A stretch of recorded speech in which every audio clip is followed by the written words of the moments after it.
Hi, Wenzel from Hooch here. I want to tell a little funny story. It's not just funny, it's also a little peculiar and interesting. So I was on a tour with Hooch. We're going around the Midwest playing some festivals, and sitting in the car I was reading a book about quantum mechanics. And it's this really cool book written by Robert Lenzer, who has this theory called biocentrism, which essentially says that consciousness is at the core of matter and that can be proven through the observation of quantum experiments. So I was reading about all these subatomic particles and I was really getting into it.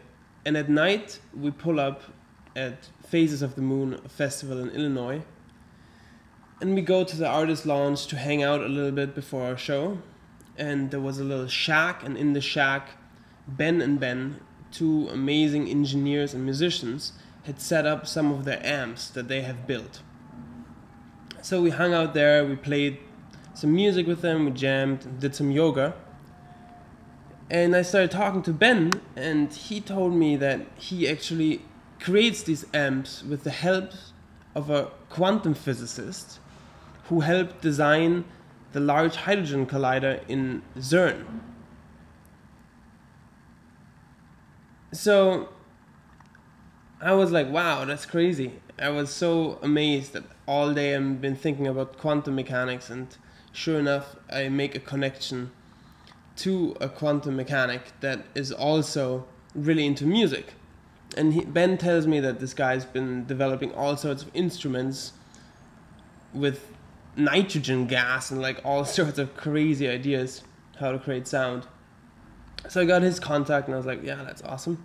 The next day, we were driving to another show, and sitting in the car a lot, always around the same people, can sometimes get a little bit intense. Other people's energy can start affecting yours and vice versa.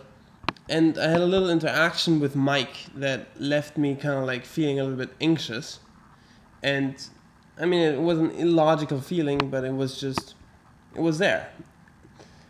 And I go on my YouTube account to upload a video, and YouTube recommends a video for me, and the video is called How to Protect Yourself from Other People's Energy. So I'm like, that's kind of fitting. I open the video, I watch it. It's this guy, Infinite Waters, really cool guy that shares all sorts of cool tricks how to improve yourself. So I watched the video and I was really inspired by it. Then later I turned to Mike, and he pulled up his phone and was like, hey, look at that. And his friend just texted him how to protect yourself from other people's energy. And she says, by envisioning yourself as a tree, and other people's energy is just the wind blowing through you. And I didn't tell Mike at all that I was upset about anything.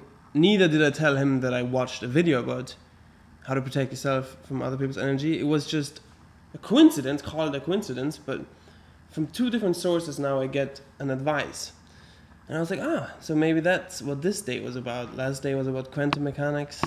Now this day's lesson is about how to protect yourself from other people's energy. So I started thinking about this concept and started applying them a little bit. Then the next day, my friend texts me a photo. And it's a photo of a graffiti saying, love is telepathic. And I was like, wow, yeah, that's cool. And the same day, I run into a guy who recognizes me from Hooch, and he's like, oh, you're the guy from Hooch. And I'm like, yeah. So we started talking, and he gives me a sticker. And on the sticker says, love is telepathic. And I'm like, what? I just got a text message with that same image on it. And he's like, oh, no way. And what kind of image? So I show him the image, and he's like, oh, yeah, I made that graffiti.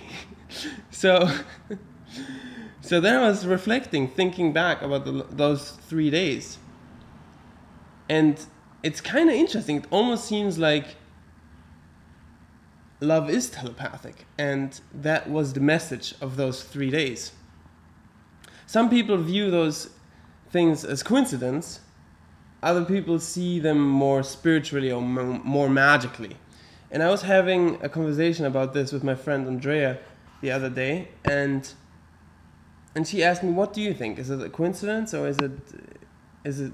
And I said, "Well, the universe is so infinitely larger than we can imagine. It's so infinitely crazier than we could even think. Our consciousness is this limited bubble that can't really wrap its head around what actually is going on. I mean, some physicists are now proving that time is an illusion, which is, you can't even imagine that time doesn't actually exist, that infinity actually exists, and there's no beginning. Anyway, so I was telling her that I believe, and I say believe because I can't really make accurate statement about things that are bigger than my own comprehension. I believe that if you put your intention out, your intention will be heard. And as long as you're clear about your intention, the universe can help you manifest your dreams. And little messages like that just seem to be coming to remind you, or remind me in that case, about my path, about why I'm on this earth, and help me along in my journey. At least that's how I interpret it. Obviously you could say it's coincidence, but even then it's a funny coincidence.